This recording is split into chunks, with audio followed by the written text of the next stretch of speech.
Three Girl Scouts were excited about their 2-week camping trip, but they had no idea about the disturbing events that had been taking place at Camp Scott for the past few months. And none of the three girls ever made it home after they had an encounter with someone sinister. It was June of 1977, and a troop of Girl Scouts from Oklahoma had traveled to Camp Scott, an overgrown campground tucked away close to the small town of Locust Grove, northeast of Tulsa. The camp had been run by Girl Scouts for almost 50 years, and it was tradition for the girls to spend 2 weeks camping there each year on the grounds of Camp Scott, sprawled over more than 400 acres, including a creek where campers could paddle, swim, or canoe during the warmer months. The rest of the campgrounds were made up of thick native forests, with the main campsite situated in a small clearing because of the surrounding forest. Campers reported that Camp Scott felt like an oasis away from the rest of the world. Despite the air of excitement surrounding the 1977 camping trip, 10-year-old Denise Milner had second thoughts in the days leading up to her departure. Two of her best friends had decided not to go on the trip, and Doris was worried that she would be lonely and feel homesick. To a 10-year-old, a 2-week stay away from home must have felt like an eternity, especially without having any friends to sit next to on the bus. Doris's mother tried to convince her that everything would be all right, promising her daughter that she would come to pick her up if she got too homesick. Michele Hoffman was hoping to become a camp counselor. She'd been there enough times that it felt like home, but she had never forgotten the way she had felt the first time she camped there when she was only 9 years old. Now Camp Scott had become routine to Michele, and she was ready to help the next generation of Girl Scouts get settled in.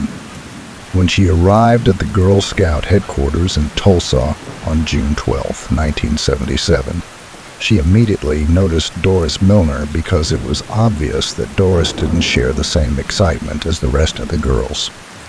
Michele walked up to the younger girl and tried her best to be reassuring, offering for Dawes to sit next to her on the bus so that they could ride to Camp Scott together. Doris agreed, and as the Girl Scouts lined up to board the bus, Doris followed right behind Michele.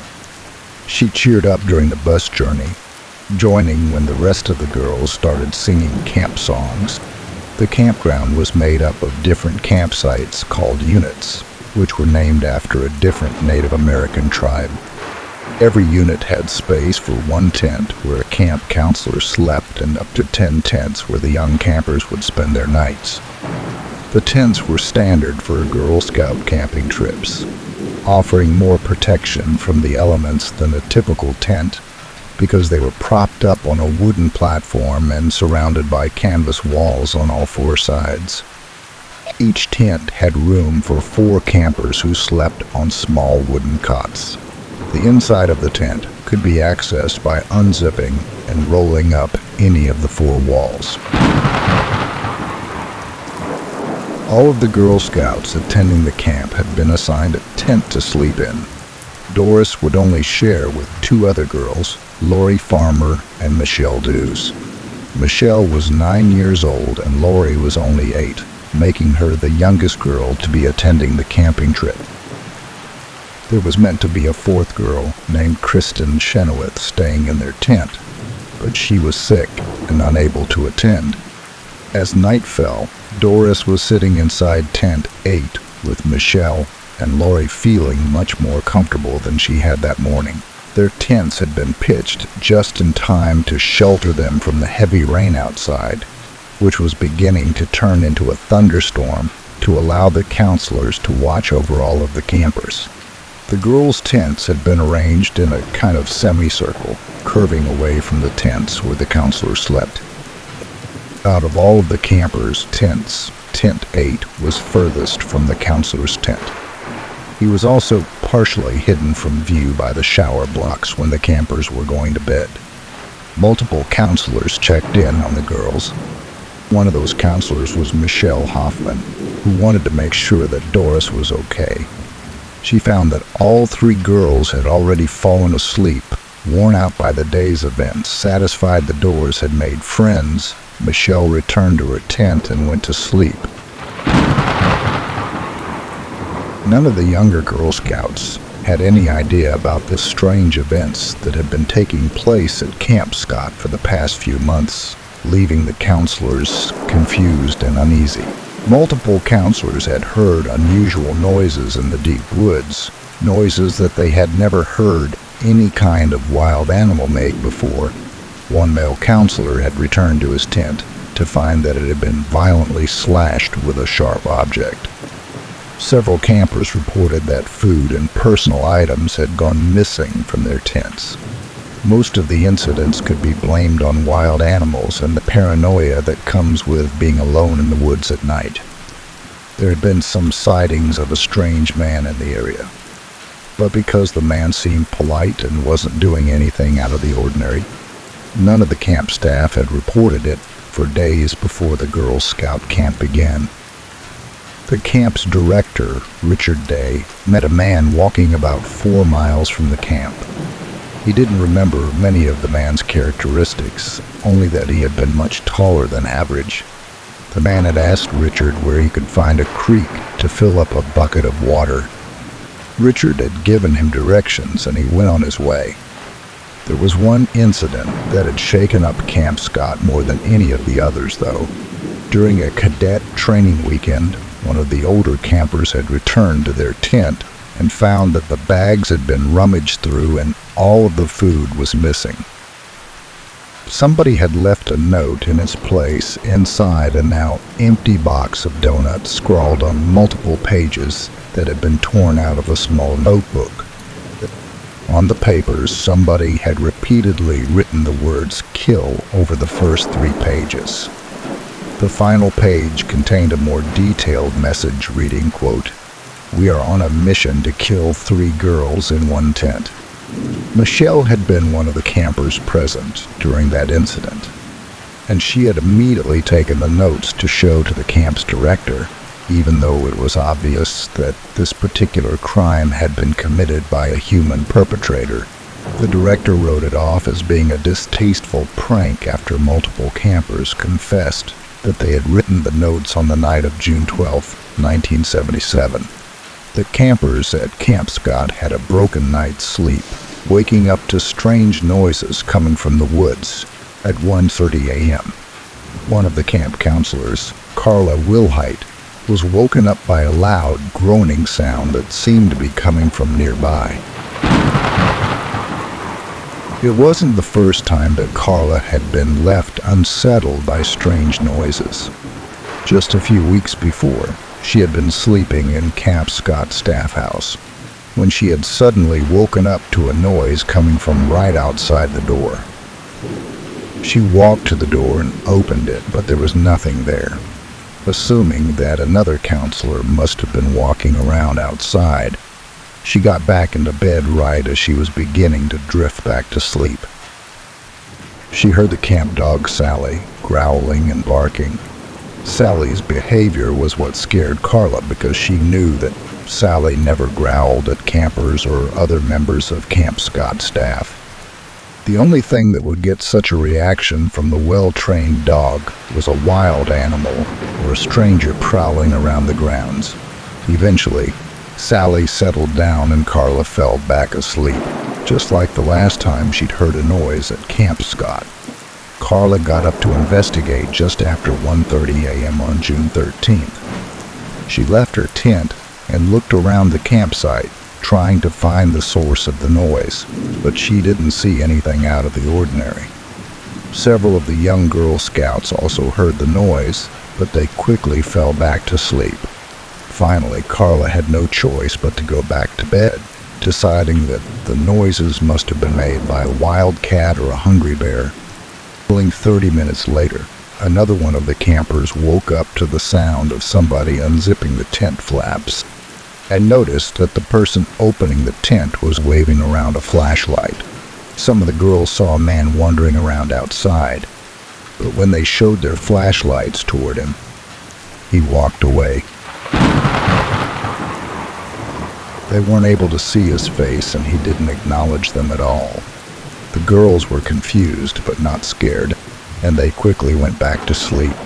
Approximately 1 hour later, a different camper woke up to the sound of screaming. Although it was hard to tell during the night and the camper never got out of the tent to investigate, the screams seemed to be coming from the outskirts of the campsite in the direction of 10-8. A third camper heard the same screaming as well as a young girl's distressed voice, crying out, quote, "Mama, mama, mama." None of the counselors had heard the screams or the girl's voice, and because the campers were young and alone in the dark, they didn't know what to do. They thought that maybe one of the girls had a nightmare or was feeling homesick. After a while, the screaming stopped and the campers went back to sleep. The next morning, Carla woke up at about 6 a.m. and headed toward the shower block.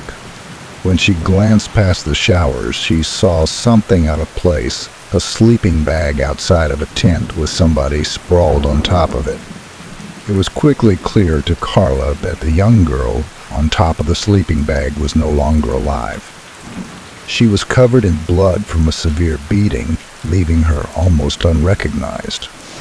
Carla had just discovered the body of Denise Milner, the same 10-year-old girl who had been reluctant to come on a camping trip in the first place. Confused, half asleep, and suddenly terrified, Carla ran for help.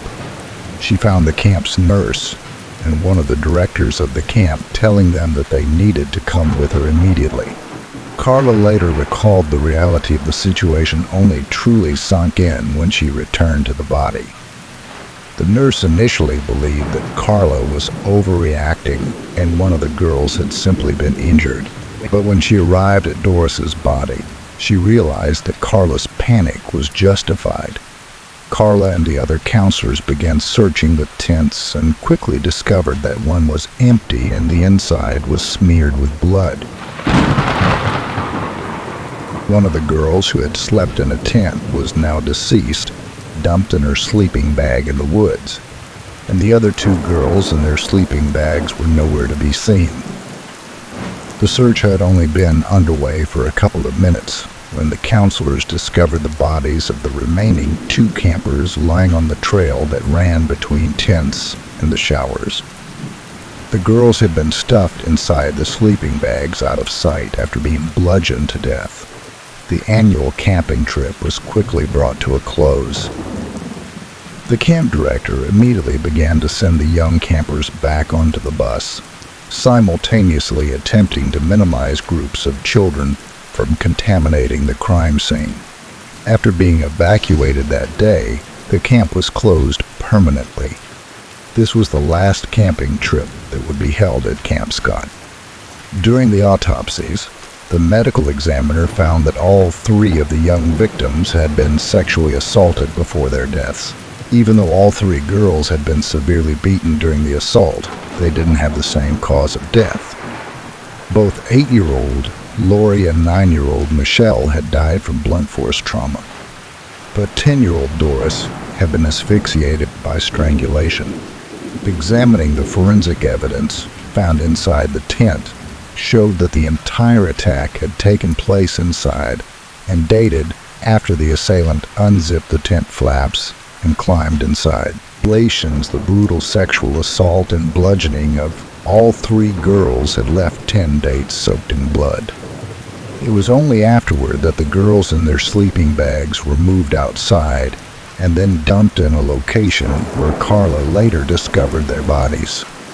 The blood-soaked tent provided a key piece of physical evidence. There had been so much blood that the attacker had been unable to avoid touching the wet surfaces and leaving prints behind. Even though the smudge patterns in the blood suggested the killer tried to clean up after themselves, it would have been almost impossible to completely wipe away the evidence in the pitch black of Camp Scott, even with the light from a flashlight.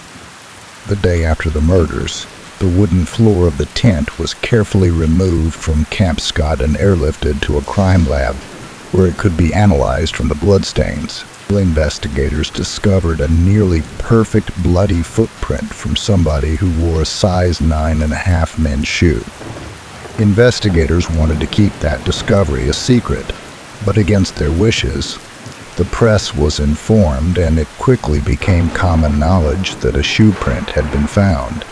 Despite the killer trying to remove some of the physical evidence, he had left plenty behind at the scene of the crime. On top of the girls' bodies, he had left behind a red flashlight that he had used to find his way around the campsite. There was even a fingerprint left on the flashlight lens, but forensic analysis found that it had been smudged too much to be used. The flashlight also showed that it had not been a spontaneous crime. The killer had been well prepared, even padding the batteries with pieces of newspaper so that they wouldn't rattle while he walked. As the radius of the search expanded to cover more of Camp Scott's 400 acres, more physical evidence was uncovered. Investigators found a length of rope and some duct tape, which had likely been used to restrain the girls during the attack. They also found an abandoned pair of women's glasses, as when the search led investigators to a small cave close to the campsite. It was clear that somebody had been living there for a period of time, hiding away from the camp officials.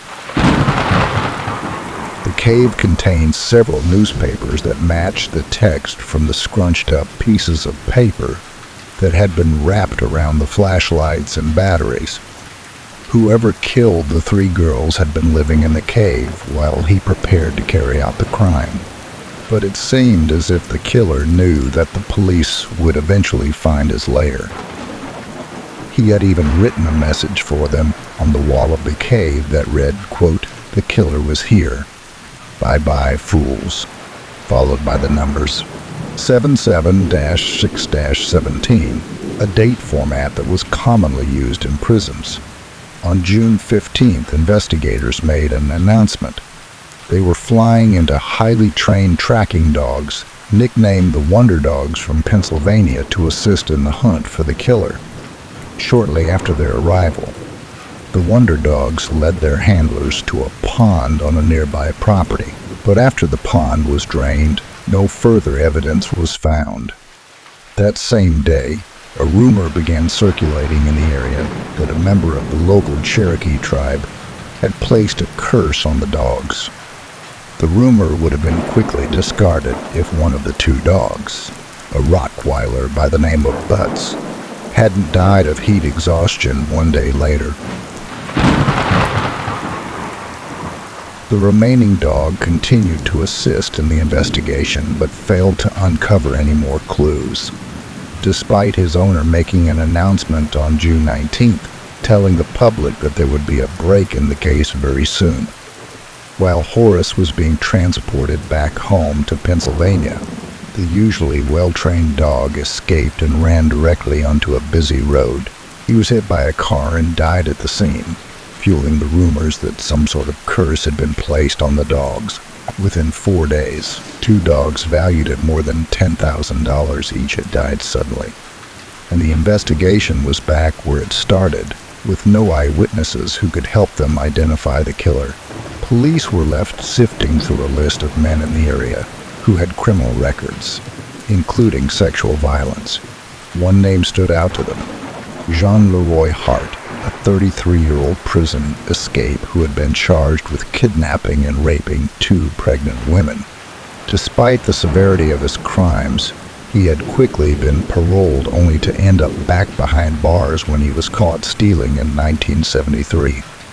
Jean had managed to escape from prison, and 4 years later he became the main suspect in this case.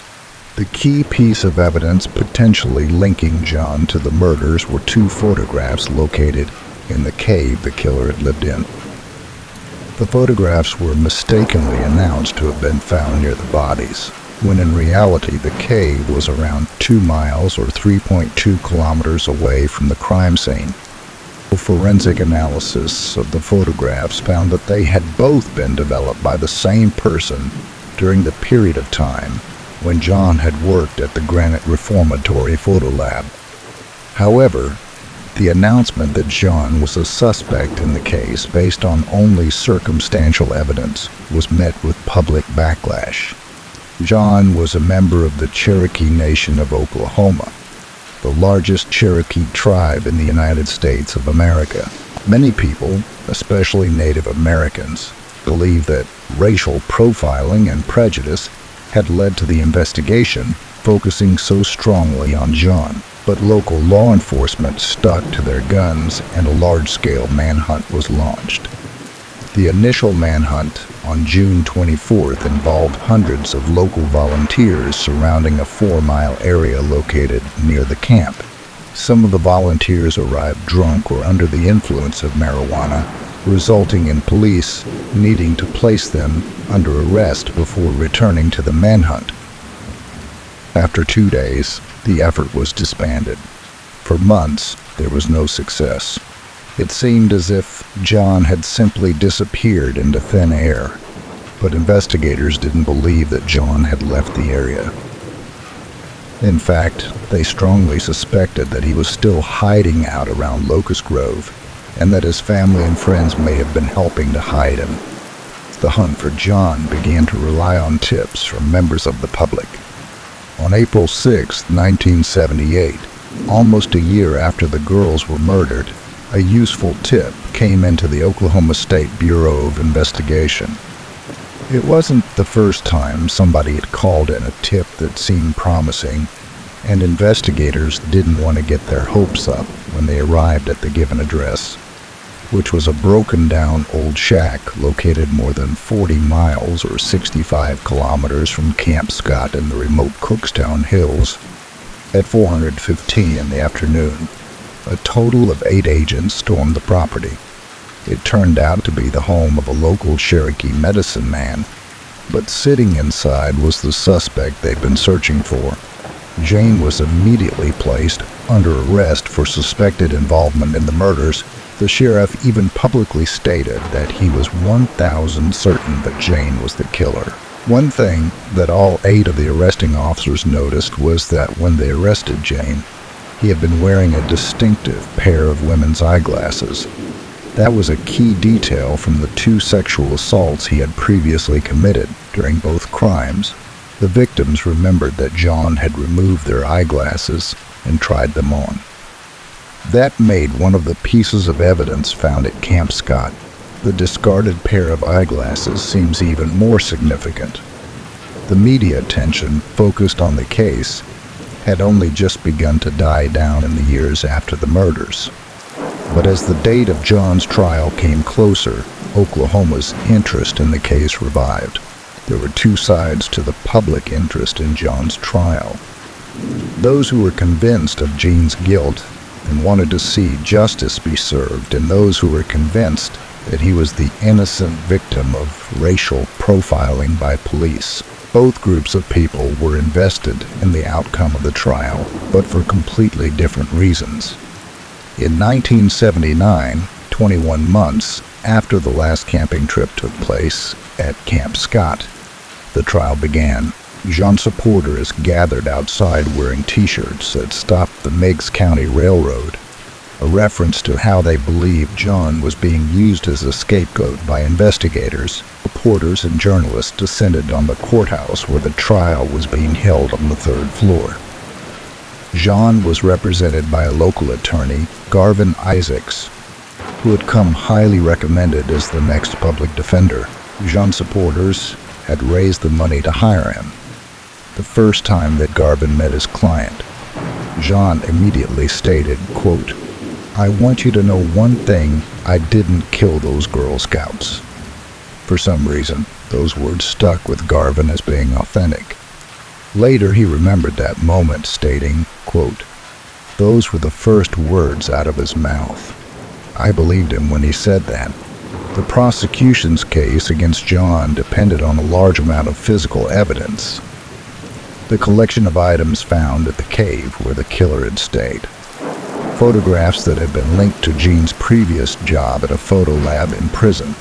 The men's shoe print left in the tent, and the samples of hair and semen that had been found at the crime scene. Today, this evidence might have told a different story.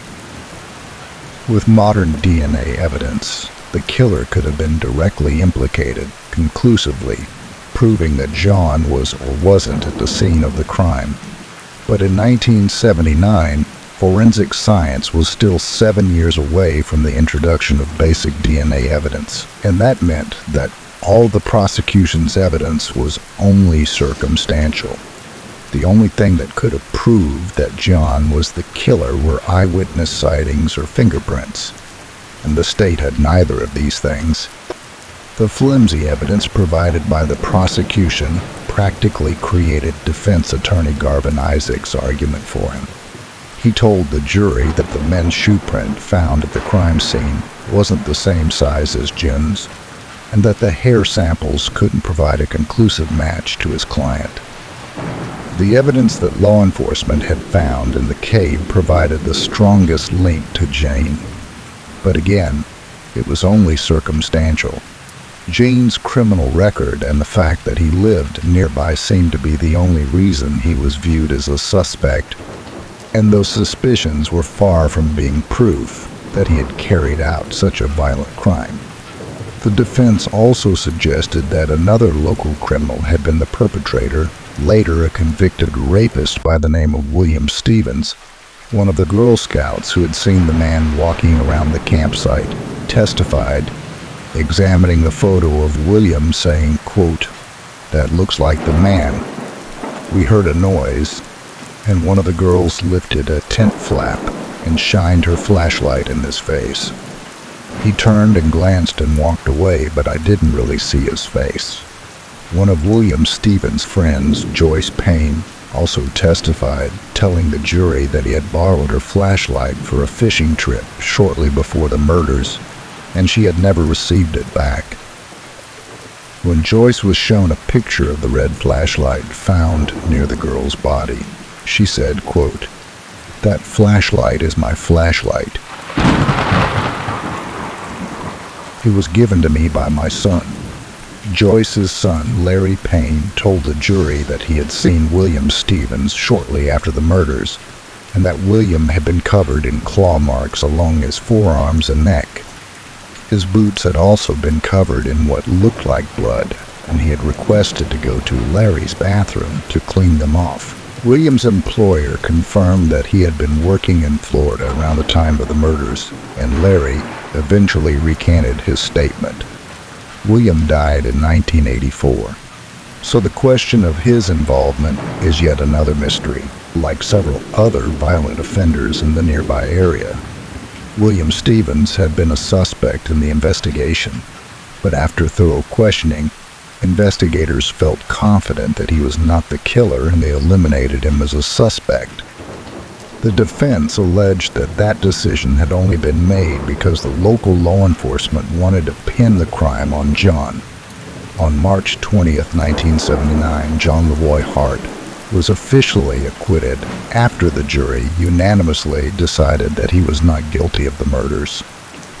The verdict came as a shock to many locals who had been following the case. In their eyes, it seemed clear that Jean was the killer. For Jean supporters still protesting outside the courthouse, it felt as if their efforts had paid off. The families of the 3 Girl Scouts were devastated, and in an attempt to reassure them, prosecutors reminded the families that John was going back to prison regardless of the not guilty verdict. John had plenty of crimes that he had already been convicted of for burglary charges, as well as the kidnap and rape charges from his first arrest and additional charges for his prison escape. He was returned to Oklahoma State Penitentiary, where he had only served 3 years of his 308-year sentence before his escape. Shortly after his return to the penitentiary, Jane was jogging in the prison's exercise yard when he collapsed. At 35 years old, he had suffered a serious heart attack and died. After his acquittal, the investigation seemed to slow and then stop from very early on in the case. Local law enforcement had been convinced they had found their killer. The public began to wonder if the sheriffs had been so focused on John that they made it easy for the real murderer to slip through their grasp and escape justice. The next break in the case came a decade after the trial, when the case was revisited using new technologies that allowed forensic testing of DNA samples. And the testing of the semen found in the bodies of all 3 victims was carried out in 1989. And 3 out of the 5 tested samples showed a match to the DNA of John Leroy Hart. However, those results couldn't be used to conclusively show that he was the killer, because the remaining 2 samples showed an inconclusive result. Forensic experts believe that statistically, 1 in around 7,700 DNA samples from Native Americans would have the same result as John. That meant that while it was much more likely that John was the killer, it wasn't the kind of proof that would close the case. So the search for the killer of the Oklahoma Girl Scouts continued.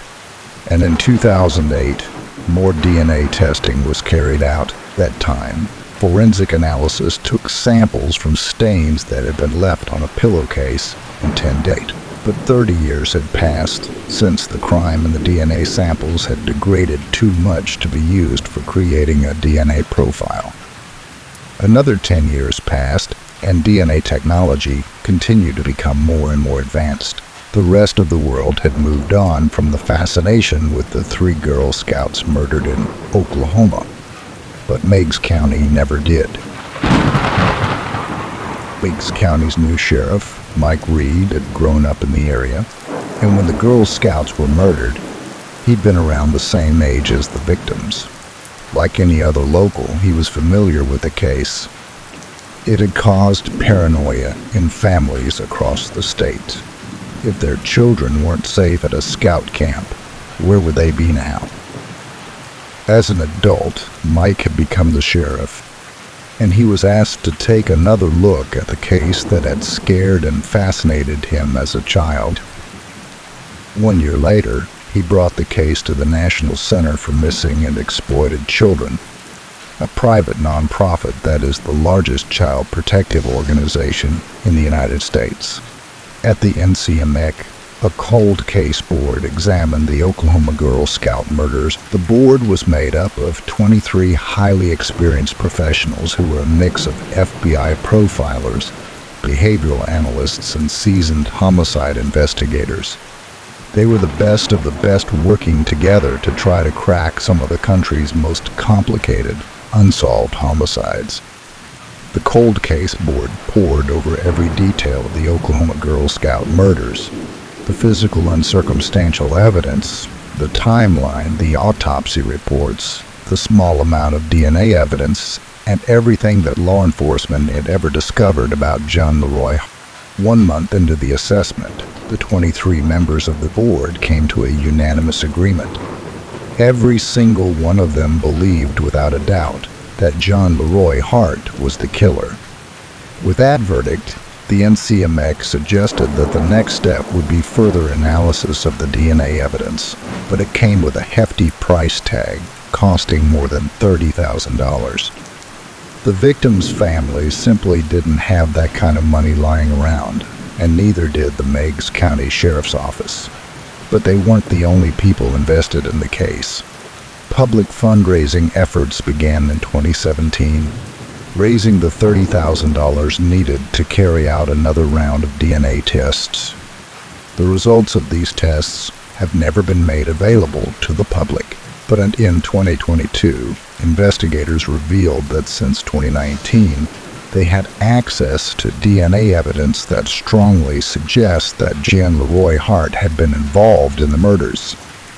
In fact, the evidence was so strong that it was able to rule out every other person of interest or suspect in the case, leaving Jim as the one person who could have possibly been the killer. However, the sheriff's department would not make these DNA findings public knowledge unless the families of the 3 victims requested it. Meigs County Sheriff Mike Reed gave a statement saying, quote, "Unless something new comes up, something brought to light that we're not aware of. I am convinced where I'm sitting of hearts, guilt, and involvement in this case in 2022. Hulu released a docuseries about the crime called Keeper of the Ashes, the Oklahoma Girl Scout murders. The host of the series was Kristen Chenoweth, the girl who had meant to be the fourth camper sleeping in Tent 8 that night. Christine had grown up to have a successful career as an actress and singer, but she had never managed to escape from the what-ifs that haunted her. There was no reason for her to believe that she would have become only survivor if she hadn't been ill and unable to attend the camp. She believed she would have met the same fate as Laurie, Michele, and Doris. At one point during the docuseries, Kristen reflects on the murders saying, quote, "This happened. There's no closure. There's no pretty red bow at the end."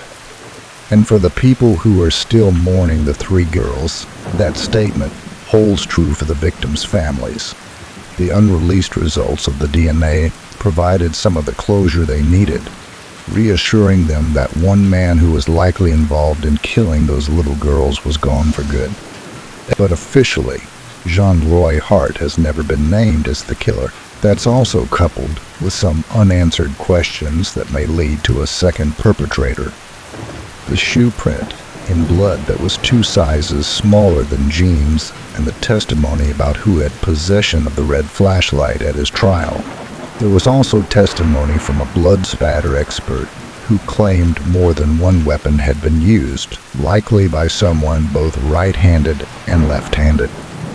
Is it possible that John was able to subdue all 3 girls without one of them managing to get away? Sure. But it would have been much easier with 2 people. Jean may be in the ground, but it still is possible that a second killer has never been identified in the case. It's something we'll probably never know. And the case of the Oklahoma Girl Scout murders technically remains unsolved. If you're a fan of true crime, hit subscribe and turn on notifications so you don't miss an episode. You can also hit like or leave us a comment. Be safe out there.